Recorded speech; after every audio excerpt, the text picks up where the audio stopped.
Welcome to hit and cook channel. நாம் இன்றைக்கி இனிப்பு குழி பணியாரம் எப்படி செய்கிறதுன்னு பார்க்க போகிறோம். இதுக்கு தேவையான இன்க்ரீடியன்ஸ் எல்லாம் டிஸ்கிரிப்ஷனில் இருக்குது, நோட் பண்ணிக்கோங்க. வீடியோக்குள்ளே போகிறதுக்கு முன்னாடி நம்ம சேனலை சப்ஸ்கிரைப் பண்ணிக்கோங்க. மறக்காமல் பக்கத்தில் இருக்க பெல் ஐக்கானை கிளிக் பண்ணிக்கோங்க. ஃபஸ்ட்டு ஒரு பவுலில் 1 கப் சாப்பாட்டு அரிசி, 1 கப் பச்சை அரிசி, 1 கப் உளுந்து, 1 டீஸ்பூன் வெந்தயம், இது எல்லாத்தையும் தண்ணியில் நல்லா வாஷ் பண்ணிவிட்டு அரிசி மூழ்கிற அளவுக்கு தண்ணி சேர்த்துட்டு 4 மணி நேரம் ஊற வச்சு எடுத்துக்கலாம். 4 மணி நேரம் ஊறினதுக்கப்புறமா ஒரு மிக்ஸி ஜாரில் ஊற வச்ச அரிசியை கொஞ்சமாக தண்ணி சேர்த்துட்டு அரைச்சி எடுத்துக்கலாம். இந்த அளவுக்கு நைஸாக அரைச்சி எடுத்துக்கோங்க. அரைச்சி எடுத்த மாவை ஒரு பாக்ஸில் மாற்றிக்கிறேன். மாவு ஸ்டோர் பண்ணுறதுக்கு கொஞ்சம் பெரிய பாக்ஸாகவே எடுத்துக்கோங்க. தேவையான அளவு உப்பு சேர்த்துட்டு உப்பு கரைகிற வரைக்கும் நல்லா மிக்ஸ் பண்ணிவிட்டு மூடி போட்டு ஓவர் நைட் வச்சிடலாம். காலையில் பார்க்கலாம். இப்போ பாருங்கள், மாவு பாருங்கள் எந்த அளவுக்கு பொங்கி வந்திருக்குன்னு. இதனால தான் பெரிய பாக்ஸாக எடுத்துக்க சொன்னேன். மாவை நல்லா மிக்ஸ் பண்ணிக்கோங்க. இப்போ பாருங்கள், மாவு உள்ளே போயிருச்சு. இதை ஒரு பவுலில் மாற்றிக்கிறேன். மாவு கொஞ்சமாக தான் எடுத்திருக்கேன், அதனால் வேறு பவுலில் எடுத்துக்கிறேன். இது கூடவே நாட்டு சர்க்கரை சேர்த்துக்கிறேன். நீங்கள் வெல்லம் கூட சேர்த்துக்கலாம். நாட்டு சர்க்கரை கரையிற வரைக்கும் மாவை நல்லா மிக்ஸ் பண்ணிக்கோங்க. இப்போது நல்லா கரைஞ்சிருச்சு. அடுத்து குழிப்பணியாரம் பேனை ஹீட் பண்ணிக்கலாம்.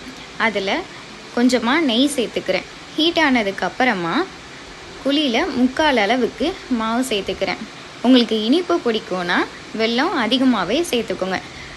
நாட்டு சர்க்கரையில் மண் இருக்காது, அதனால் நாட்டு சர்க்கரையை மாவில் டைரெக்டாக சேர்த்துருக்கேன். நீங்கள் வெல்லம் யூஸ் பண்ணிங்கன்னா கொஞ்சமாக தண்ணியில் கரைச்சிட்டு ஃபில்ட்ரு பண்ணிவிட்டு அதுக்கப்புறமா மாவு கூட சேர்த்துக்கோங்க.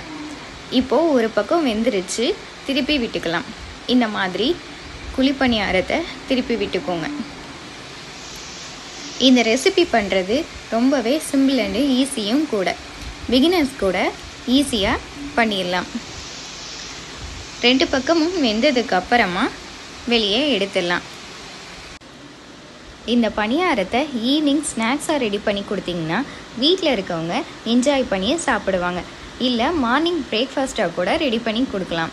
ரொம்பவே சூப்பராக இருக்கும், ஹெல்த்தியும் கூட. இப்போது 2 பக்கமும் கோல்டன் ப்ரௌன் ஆயிடுச்சு, வெளியே எடுத்துடலாம். இதே மாதிரி மீதம் இருக்க மாவுலையும் ரெடி பண்ணிக்கிறேன். இப்போது சூப்பரான இனிப்பு குழிப்பணியாரம் ரெடி ஆயிருச்சு. இந்த ரெசிபி உங்களுக்கு பிடிச்சிருந்துச்சுன்னா வீடியோவுக்கு லைக் பண்ணுங்கள், உங்கள் ஃப்ரெண்ட்ஸுக்கும் ஷேர் பண்ணுங்கள். நீங்களும் ட்ரை பண்ணி பார்த்துட்டு எப்படி இருந்துச்சுன்னு மறக்காமல் கமெண்டில் சொல்லுங்கள்.